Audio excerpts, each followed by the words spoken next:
नमस्कार दोस्तों, dream science channel में आपका स्वागत है। ध्वनि, ये हमारे चारों तरफ है, हर पल। पर क्या हमने कभी रुककर सोचा है कि ये असल में है क्या चीज? तो आज हम इसी रोजमर्रा के चमत्कार के पीछे छिपे विज्ञान की दुनिया में उतरने वाले हैं। चलिए शुरू करते हैं। आज हम क्या क्या जानने वाले हैं। सबसे पहले कि साउंड असल में है क्या। फिर देखेंगे कि ये एक जगह से दूसरी जगह पहुंचती कैसे है। हम वेव्स यानी तरंगों के टाइप्स को समझेंगे, साउंड की अलग अलग खासियतें जानेंगे और आखिर में कुछ बड़े ही मजेदार साउंड इफेक्ट्स पर भी नजर डालेंगे। तो चलिए अपने सफर की शुरुआत करते हैं सबसे बेसिक लेकिन सबसे जरूरी सवाल के साथ।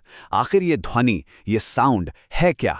सोचिए जरा, ये जो आवाज हम सुन रहे हैं, ये आखिर बनी किस चीज से है? कोई चीज है या कुछ और ही है? देखिए, समझने वाली बात यह है कि ध्वनि कोई चीज नहीं है जिसे हम छू सकें। ये असल में एनर्जी का एक रूप है और ये एनर्जी हमेशा हमेशा एक ही चीज से पैदा होती है, वाइब्रेशन यानी कि कंपन। हर एक आवाज जो हम सुनते हैं उसकी शुरुआत किसी न किसी चीज के कांपने से ही होती है। कोई भी आवाज सोच लीजिए, गिटार की धुन, जमीन पर गिरी प्लेट की आवाज, तबले की थाप या फिर जो मैं बोल रहा हूं, ये सब एक ही वजह से हो रहा है। गिटार का तार हिलता है, तबले की सतह वाइब्रेट करती है या हमारे गले में जो वोकल कॉर्ड्स हैं वो कांपते हैं और बस ध्वनि पैदा हो जाती है। ठीक है, तो ये तो समझ आ गया कि साउंड वाइब्रेशन से पैदा होती है, लेकिन वो वाइब्रेशन हम तक पहुंचती कैसे है? आइए अब साउंड के इस सफर को समझते हैं। ये ना एक चेन रिएक्शन जैसा है।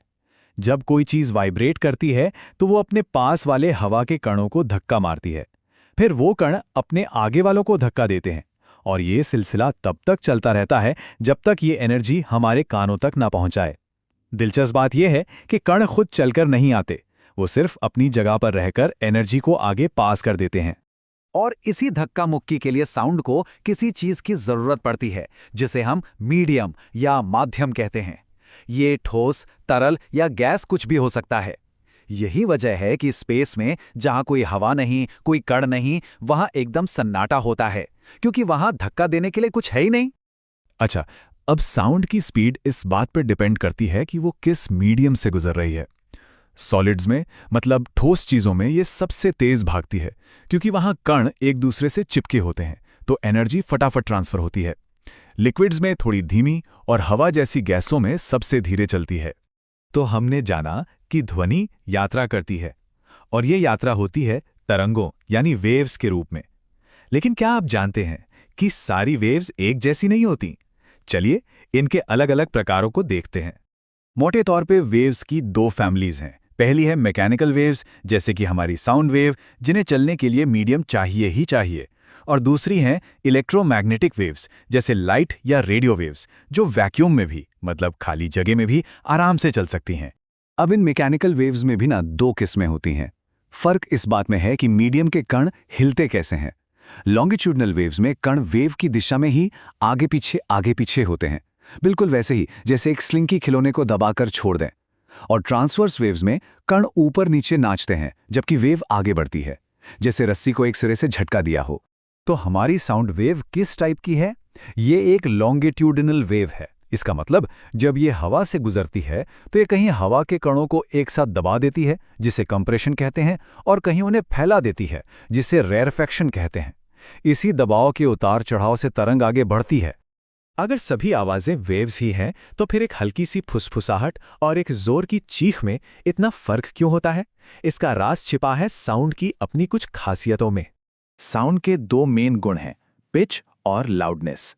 पिच का मतलब है आवाज कितनी पतली या मोटी है, ये तय होता है वेव की फ्रीक्वेंसी से। और लाउडनेस मतलब आवाज कितनी तेज या धीमी है, ये तय होता है वेव के एम्पलीट्यूड से, यानी उसकी ऊंचाई से। जहां तक फ्रीक्वेंसी की बात है ना, तो हमारे कान हर तरह की आवाज नहीं सुन सकते। एक आम इंसान आमतौर पर 20 हर्ट्ज से लेके 20,000 हर्ट्ज के बीच की फ्रीक्वेंसी वाली आवाजें ही सुन सकता है। इसे हमारी ऑडिबल रेंज कहते हैं।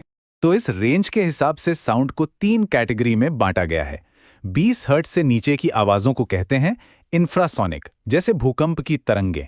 हम इन्हें सुन नहीं सकते पर महसूस कर सकते हैं। और 20,000 हर्ट्ज से ऊपर होती है अल्ट्रासोनिक, जिसे चमगादड़ और कुत्ते जैसे जानवर तो सुन लेते हैं पर हम नहीं सुन पाते। चलिए अब अपने आखिरी सेक्शन में आते हैं, यहाँ हम साउंड से जुड़े एक बहुत ही दिलचस्प फिनोमेनन डॉपलर इफेक्ट के बारे में बात करेंगे। डॉपलर इफेक्ट हम सबने अपनी जिंदगी में महसूस किया है। आसान भाषा में कहें तो जब कोई आवाज करती हुई चीज हमारी तरफ आती है या हमसे दूर जाती है तो हमें ऐसा लगता है कि उसकी पिच बदल रही है। इसका सबसे क्लासिक एग्जाम्पल है एम्बुलेंस का सायरन। जब एम्बुलेंस तेजी से पास आती है तो उसकी साउंड वेव्स दब जाती हैं, फ्रीक्वेंसी बढ़ जाती है और हमें एकदम तीखी हाई पिच आवाज सुनाई देती है। और जैसे ही वो हमें क्रॉस करके दूर जाने लगती है, वेव्स फैल जाती हैं, फ्रीक्वेंसी कम हो जाती है और आवाज अचानक से मोटी यानी लो पिच हो जाती है। ये बात डॉपलर इफेक्ट को एकदम सही तरीके से बताती है। आवाज का सोर्स तो वही धुन बजा रहा है, पर सिर्फ मोशन की वजह से हमारे लिए उसे सुनने का अनुभव ही बदल जाता है ना फिजिक्स का कमाल। और बस हम आपको इसी एक सवाल के साथ छोड़कर जा रहे हैं कि हमारी सुनने की ताकत तो बहुत लिमिटेड है। जरा सोचिए, उस इंफ्रासोनिक और अल्ट्रासोनिक दुनिया में क्या कुछ नहीं हो रहा होगा जिससे हम कभी अनुभव ही नहीं कर पाते। प्रकृति के ना जाने कितने ही राज उन अनसुनी आवाजों में कैद होंगे। सुनने के लिए बहुत बहुत शुक्रिया।